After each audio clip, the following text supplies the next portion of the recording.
আসসালামু আলাইকুম। প্রতিবারের মতো আবার একটা কাজ নিয়ে আসলাম। এটা হচ্ছে টেকনো PF7। এটা সমস্যাটা হচ্ছে হঠাৎ হাত থেকে পড়ে গিয়েছিল। তো এক ভাই আমার কাছে পাঠাইছে। এটা আমার কাছে পাঠানোর আগে দেখছিল যে 160 120 রিডিং থাকে, ডিসি রিডিং 120 160 থাকে। তো ভাই ইএমসি তুলছিল, তারপর র্যামটা তুলছিল, র্যামটা তুলে আবার লাগিয়ে দিয়েছিল। তো লাগানোটা ঠিক মতো হয় না, তো আমি তুলে নিয়েছি। তো আমি ডিসি রিডিং চেক করলাম, এখানে 60 70 উঠে আবার জিরো হয়ে যায়। তো আমি তো র্যাম এবং ইএমসি নাই, তার কারণে এমন হচ্ছে। তো আমি বোর্ডটা ভালো ক্লিন করে নেব, ক্লিন করে যে র্যামের পাঁচটা ভালো ক্লিন করে নেব। ক্লিন করে তারপর আমি এএমসিটা বোলিং করব, তারপর র্যামটা বোলিং করব। স্টেপ বাই স্টেপ যে কাজ করার দরকার এগুলো কাজ করব। তো যে ভাই পাঠাইছে উনি একজন টেকনিশিয়ান ভাই। ওনার কাছে প্লেট ছিল না, তাই বিদে আমার কাছে পাঠাইছে। এমনকি ভাই নতুন তো তাই আমার কাছে পাঠাই দিয়েছে। তো ভাই রিকোয়েস্ট করছে যে ভাই আপনি এটা ভিডিও করবেন, ভিডিওটা দেখবো, তাই এই ভিডিওটা করা।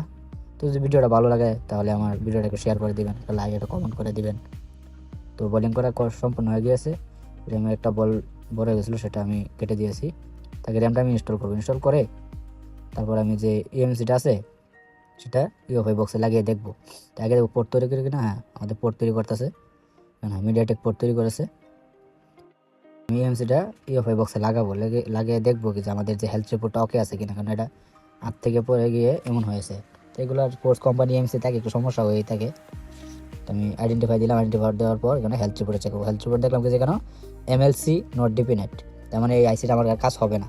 তো আমি আর একটা কম্পিউটেবল আইসি নিয়ে নিলাম, সেটাকে প্রোগ্রামিং করে তারপর আমি লাগাবো।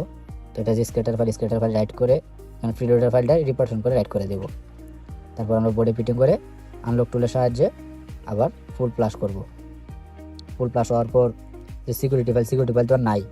তো আমরা যে অরিজিনাল আইমিআই সেটা আমরা বসিয়ে দেবো। অরিজিনাল যে কাস্টমার বাই এটার কাগজপত্র আছে, আমরা অরিজিনাল আইমিআইটা বসিয়ে দিব। তাকে ফুল রান হয়ে রান হওয়ার পর আমরা দেখবো মোবাইলটা ফুল কাজ করতেছে কিনা।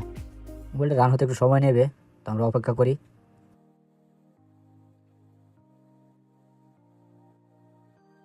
তো আমাদের মোবাইলটা ফুল রান হয়ে গিয়েছে।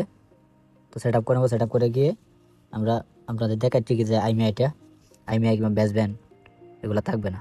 আইমিআই নেই, শুধু PSNটা আছে। তো আবার সেটিংয়ে গিয়ে দেখাই আইমিআই 1 আইমিআই 2 কোনোটাই নেই। তো আমরা মেটা মোডের সাহায্যে আমরা আইমিআইটা রাইট করে নেব। তো অরিজিনাল যে আইমিআই সেটাই রাইট করবো এখানে।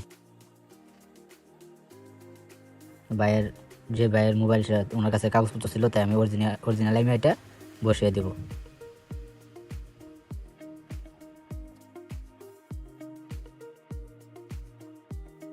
আমাদের কাজ শেষ। তো আমরা মোবাইলটা অন করবো, অন করে দেখবো আমাদের আইমিআইটা অরিজিনালভাবে বসছে কিনা। এখানে একটা লেখা আসছে অরেঞ্জ স্ট্যাটাস, তো এটা কোনো সমস্যা হবে না। তো আইমিআইটা চেক দিই, তো আমাদের অরিজিনাল আইমিআইটা এখানে বসে গিয়েছে। এই হচ্ছে পুরোনো।